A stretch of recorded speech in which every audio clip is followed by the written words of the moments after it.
Hello, this is Daniel McDonald. I am presenting on the FAA Wildlife Hazard Research. This is case 11 for the microcomputer apps in business class.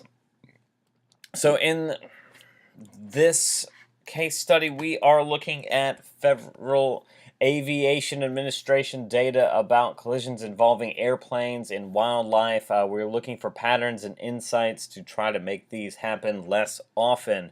Some of the parameters in which we are looking at are: what states are these happening in? What time of day are they happening at? What are the airports that are most affected by this? What is the time of year that these are happening in? Throughout the 25 years of our study from 1990 to 2015, what years are seeing the most of these, and which aircrafts are most effective? To look at that last parameter aircraft type, we found that the Boeing 737-300 was most affected by air collisions with wildlife.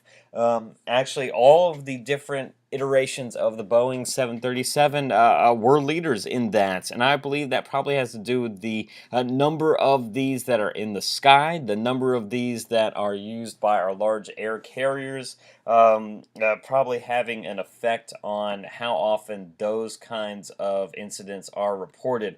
I did want to make some kind of note about one of my personal experiences during this case study. I ran into problems using our Thundercloud virtual machines in that when trying to stack up the different tables to get one large table to then export out into Excel, it actually exceeded the size parameters for the virtual machine. And so, as you'll see, I had to kind of cobble together all of the information to try to get this out effectively. I was not able to actually stack all of those tables in Excel, or no, in Access, so I actually had to treat the data differently in each table and then output it that way. So the first task that we had to do was to get total counts for all of our different tables. 1990 to 99, roughly 30,000.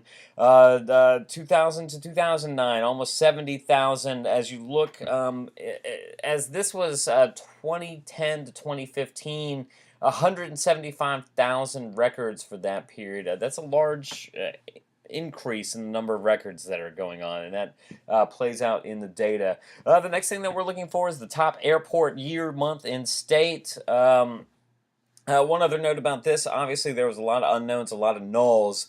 In some of those parameters that we are looking at, the unknowns and the nulls were our top records, record types, top return on those records. The airports was one of those. If it's not that, then it's Denver International Airport. Going down to our years, we talked about the number of records that were coming out in the last 5 years of our study. That bears out again in that all of our top incidents per years are in the last 5 years. We'll talk about this later, but the top month is August. You also see July in there, and May, September. It seems like we're having more in those years. The great state of Texas had the most of these. So let's look at some of the more in depth with the charts. Incidents by year. Again, the last 5 years had more than any of the earlier years. As we look at the incidents by time of day, now, of course, on this we're showing dawn, day, dusk, and night. Actually, I filtered out unknown and null parameters for this. If we had had those in there, it would be dramatically skewed towards null and unknown. Knowing that that was not a good answer for what time of day, I just filtered those out. Again, we got to get our pilots reporting those better. As we look at our top months, summertime, July, August, September, October, so late summer. So you see from June to July a dramatic increase. Those are all the things that I've included in my presentation. This is a Douglas DC-3, one of the most beautiful airplanes for commercial cargo, commuter use, in my opinion. This is Daniel McDonald signing out.